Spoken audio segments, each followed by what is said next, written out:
अस्सलाम वालेकुम एवरीवन। आज के इस लेक्चर में हम लोग देखने वाले हैं कि डाटा क्या होता है, डाटा टाइप्स क्या होती हैं, वेरिएबल्स, इनपुट आउटपुट, और उसके बाद हम लोग थोड़ी प्रैक्टिस करेंगे। कल के लेक्चर में हमने थोड़ा सिंटैक्स का ध्यान दिया था, सिंटैक्स की तरफ कि वो किस तरह होता है। हमने हैश इंक्लूड आईओस्ट्रीम के बारे में पढ़ा था, यूजिंग नेम स्पेस एसटीडी, और मेन फंक्शन के बारे में थोड़ा कुछ पढ़ा था। तो आज हम थोड़ा अगले लेवल पर आए हैं और अगले लेवल पर आकर हम लोग देखने वाले हैं कि डाटा क्या होता है। कोई भी इंफॉर्मेशन जो डाटा कंप्यूटर के अंदर स्टोर होगी ना, उसको हम डाटा कहेंगे। जैसे हमारा नाम स्टोर हो गया, हमारी एज, हमारे मार्क्स, हमारी सैलरी, कुछ भी हमने स्टोर कराया हुआ है, तो उस डाटा को हम क्या कहते हैं, उस इंफॉर्मेशन को हम क्या कहते हैं, डाटा। ठीक है। इसके बाद हम लोग देखने वाले हैं कि डाटा टाइप्स क्या होती हैं। ठीक है। मुख्तलिफ़ किस्म की डाटा टाइप्स होती हैं जो कंप्यूटर के अंदर स्टोर होती हैं, लेकिन उनका थोड़ा कॉन्सेप्ट ले लेते हैं कि वो होती क्या है। जैसे आपके पास, आपके घर में, ठीक है, आपकी मम्मा ने मुख्तलिफ़ किस्म के अचार बनाए होंगे। ठीक है। अचार के टब बने होंगे, चावलों का टब बना होगा। एक टब होगा जिसके अंदर चावल पड़े होंगे, एक टब होगा जिसके अंदर अचार पड़ा होगा। ठीक है।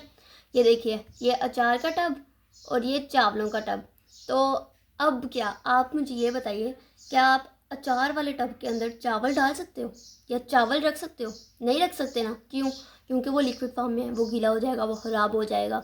इसी तरह आप चावलों वाले टब के अंदर अगर अचार रखते हो तो चावल ख़राब हो जाएंगे, अचार भी ख़राब हो जाएगा, दोनों चीज़ें ख़राब हो जाएंगी।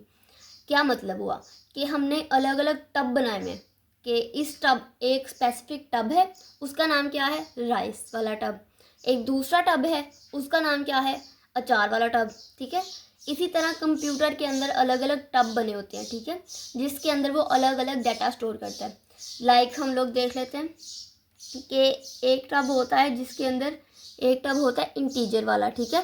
जिसके अंदर हम लोग 1 से लेके 100 तक सारी काउंटिंग स्टोर करा सकते हैं। ठीक है। वो एक स्पेसिफिक टब है, उसके अंदर आप 1.1 मतलब पॉइंट्स वाली वैल्यू नहीं रख सकते, आप अपना नाम नहीं उसमें लिख सकते। क्यों? क्योंकि स्पेसिफिक टब है, दूसरी वैल्यू भी ख़राब होगी और ये भी ख़राब होगा।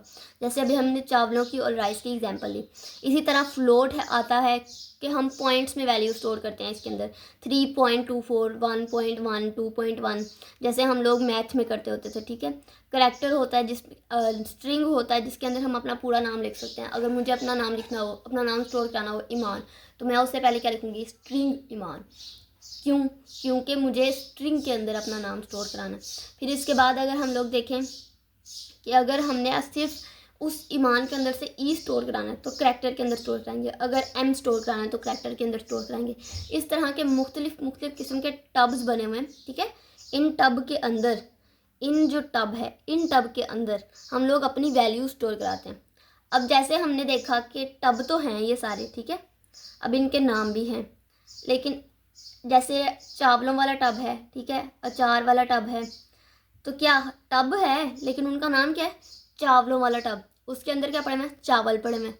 फिर टब क्या है, अचार का टब, तो उसके अंदर क्या पड़ा हुआ है, अचार।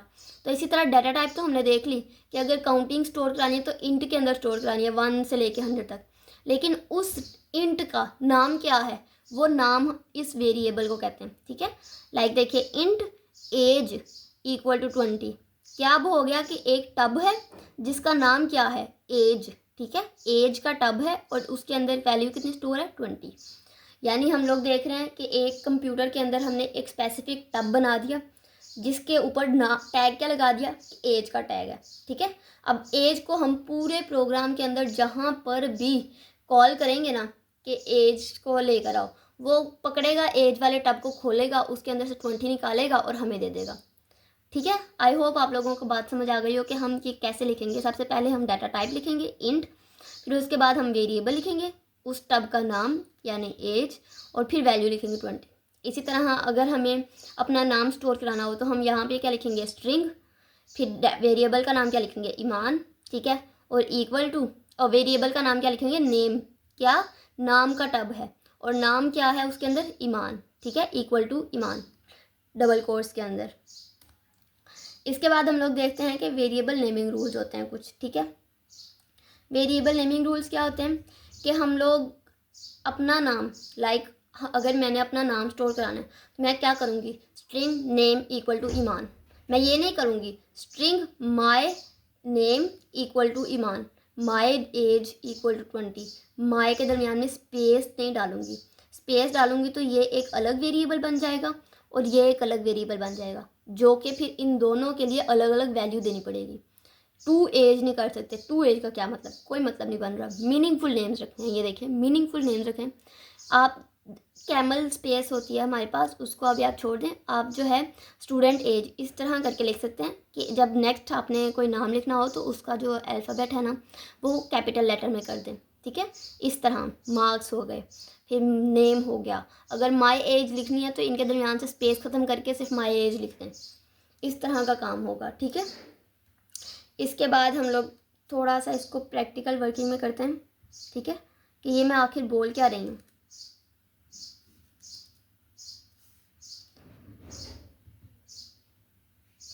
हमने इतना जो प्रोग्राम था वो कल किया था, ठीक है। अगर फिर भी मैं एक दफ़ा आपको बता देती हूँ कि हैश इंक्लूड आई ओ स्ट्रीम का क्या मतलब होता है कि हमारे पास ये आई और ओ, आई ओ का क्या मतलब है, इनपुट आउटपुट स्ट्रीम, ठीक है।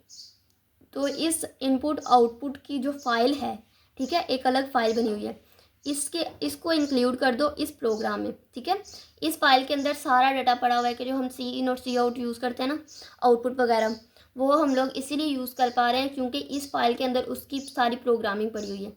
C++ का यही फ़ायदा है कि उसने हमें लाइब्रेरीज हेडर फाइल्स वगैरह बना कर दे दी हैं कि सिर्फ इसके पीछे सारी प्रोग्रामिंग हुई हुई है, आप बस इसका नाम यूज़ करो और इसके अंदर सिर्फ एक सी इन सी आउट और भी बहुत सारे, जैसे मैथ की लाइब्रेरी है उसके अंदर हम एडिशन सब्ट्रैक्शन वगैरह सारा सीख लेते हैं।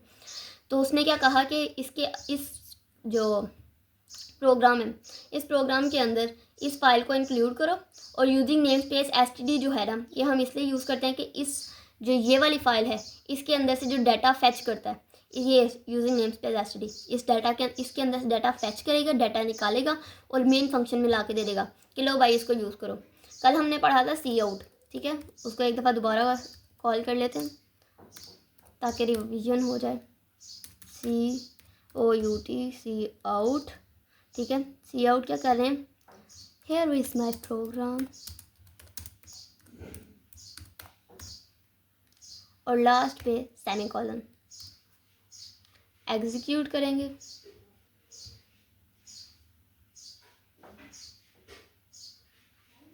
Then here is my program लिखा आ गया, ओके।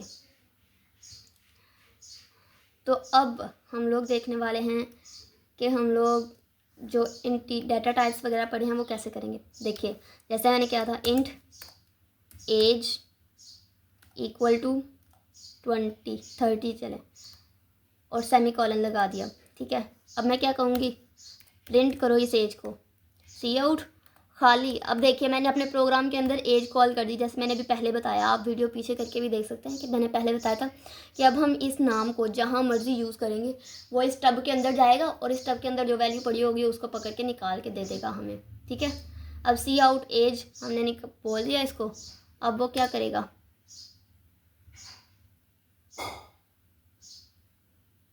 और देखिए उसने हमें ला के 20 दे दिया, ठीक है, 30 सॉरी। अब अगर हम लोग चाहें कि अब मैं एज खुद ना दूँ, अब मैं एज यूज़र से इनपुट करवाऊँ, यानी कंप्यूटर मुझसे पूछे कि आप अपनी एज एंटर करो, ठीक है, तो हम क्या करेंगे, क्या प्रोग्राम बनाएंगे कि अगर कंप्यूटर मुझसे खुद पूछना चाहे कि मैं अपनी मर्ज़ी की अपनी मनपसंद एज इनपुट करवाऊँ, तो हम लोग जैसे सी आउट होता है ना, ठीक है, ऐसे ही होता है सी इन। आउट का क्या मतलब आउटपुट और इन का क्या मतलब इनपुट, कि पहले तो हम खाली सिर्फ प्रिंट करा रहे थे, अब वो कह रहा है कि इनपुट करो, पहले लिखो, अपनी मर्ज़ी की एज लिखो, उसके बाद अपना काम करना। ये देखिए अब मैं क्या करूँगी, सी इन कर रही हूँ और ये एंगुलर ब्रैकेट्स चेंज हो गई, दूसरी साइड वाली एंगुलर ब्रैकेट्स। देखिए आउटपुट हमने एंगुलर ब्रैकेट्स डाली थी बाहर की तरफ और इनपुट के लिए हम एंगुलर ब्रैकेट दिए हैं अंदर की तरफ, सी इन एज, ओके। अब सबसे पहले ऊपर लिख लेते हैं, प्रिंट करवाते हैं पहले अपनी स्क्रीन पर कि enter your age, okay, semicolon लगाया, एग्जीक्यूट करेंगे। नाउ लुक, अब वो कह रहा है एंटर योर एज और अपनी एज एंटर करो, तो मैं एंटर करती हूँ 23। तो देखिए 23 मैंने खुद एंटर किया। इसी तरह हम लोग जब अपनी गेम्स वगैरह बना रहे होते हैं तो वो पूछते हैं ना हाई लेवल की खेलनी है, लो लेवल की खेलनी है, तो हम लोग उसको बता रहे होते हैं कि हाई लेवल की हम लोग इनपुट कराते हैं कुछ वैल्यू, या वो कहता है 1 2 3 जो है उसको करो, कॉल करो, हम 1 2 3 लिखते हैं, फिर वो आगे अपने फंक्शंस परफॉर्म करता है। सेम यही चीज़ है। अब देखिए जब हमने एंटर योर एज किया ना तो उसने हमसे एज उसके साथ ही पूछ ली, तो हम क्या करते हैं उसको थोड़ा नीचे ले आते हैं। हम लोग जब लिखते हैं ना एंड एल यानी एंड लाइन, अब इस लाइन को एंड कर दो, अब ये वाली लाइन लिखने के बाद वो ये लाइन को एंड कर देगा और नेक्स्ट लाइन पे चला जाएगा, नेक्स्ट लाइन पे जाके इनपुट करेगा। एंड एल का मतलब ये है। देखिए अब हम कंपाइलर रन करें, अब देखिए उसने नेक्स्ट लाइन में आ गया, नेक्स्ट लाइन में आके मुझे कह रहा है अपनी एज इनपुट करो। डन। अब आप लोगों का एक काम है, अब मैं अगर आप लोगों से पूछूं कि आप लोग अपना नाम इनपुट करवा सकते हो, आप लोग अपना रोल नंबर इनपुट करवा सकते हो, तो आप लोग करवा सकते हो। तो सारे जो स्टूडेंट्स हैं वो name, age, roll number, marks और यूनिवर्सिटी नेम, इसको जो है करके ठीक है, इसका प्रोग्राम बनाकर मुझे सब अपनी अपनी प्रोग्राम की ना पिक्चर शेयर करें। ओके, आई होप आप लोगों को आज के लेक्चर की समझ आई होगी। अगर कुछ नहीं समझ आई तो आप लोग मुझे मैसेज कर सकते हैं। थैंक यू, अल्लाह हाफिज़।